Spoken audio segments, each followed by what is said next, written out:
बड़ी मेहरबानी बेटा, साड़ी बड़ी इज्जत रखी जे। अल्लाह पाक तुहानू जिंदगी तंदुरुस्ती दे।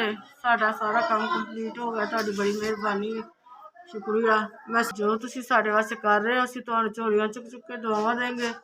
तुहाडे बड़े शुक्रगुजार आ, तुहाडी बड़ी मेहरबानी। ਅਸੀਂ ਤੁਹਾਡੇ बड़े शुक्रगुजार हाँ ਜਿਹੜਾ ਤੁਸੀਂ ਸਾਡਾ साथ ਦਿੱਤਾ।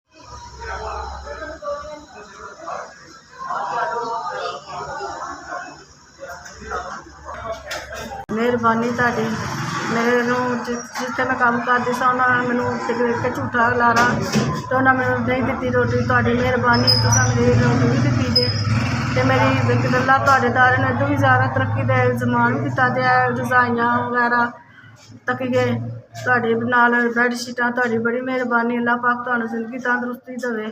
अल्लाह SVS तुहाडी बड़ी मेहरबानी। मैं बड़ी परेशान इकोदम हो गई सा जदों मैनू जवाब लिया सी, तुसां मेरी मदद की। तुहानू अल्लाह जिंदगी तंदुरुस्ती रखे, तुहाडे दारे नूं अल्लाह पाक होर ज़्यादा तौफीक देवे करन दी। मैं सारी जिंदगी तुहाडा आसान नहीं भुलांगी। रिश्ते बन के तुसीं मेरी बच्ची दे सिर ते उत्ते हत्थ रखे है, मैं तुहाडी बड़ी शुक्रगुजार हाँ। तुहाडी मेहरबानी अल्लाह SVS तुहाडी बड़ी मेहरबानी। तुसां मेरी बच्ची लई खाना भी दिता है, बरात लई तुसां बिस्तरे भी दिते ने। मैं सोच भी नहीं सकती कि अल्लाह पाक तुहानू फरिश्ते बन के मेरे ते इंज करेगा। मैं सारी जिंदगी तुहाडा आसान नहीं भुलांगी। तुसीं बिस्तरे भी दिते, खाना भी दिता, 40-50 हज़ार रुपया लाया, मैं तो 30-40 जोगी भी नहीं सै। तुहाडी बड़ी मेहरबानी।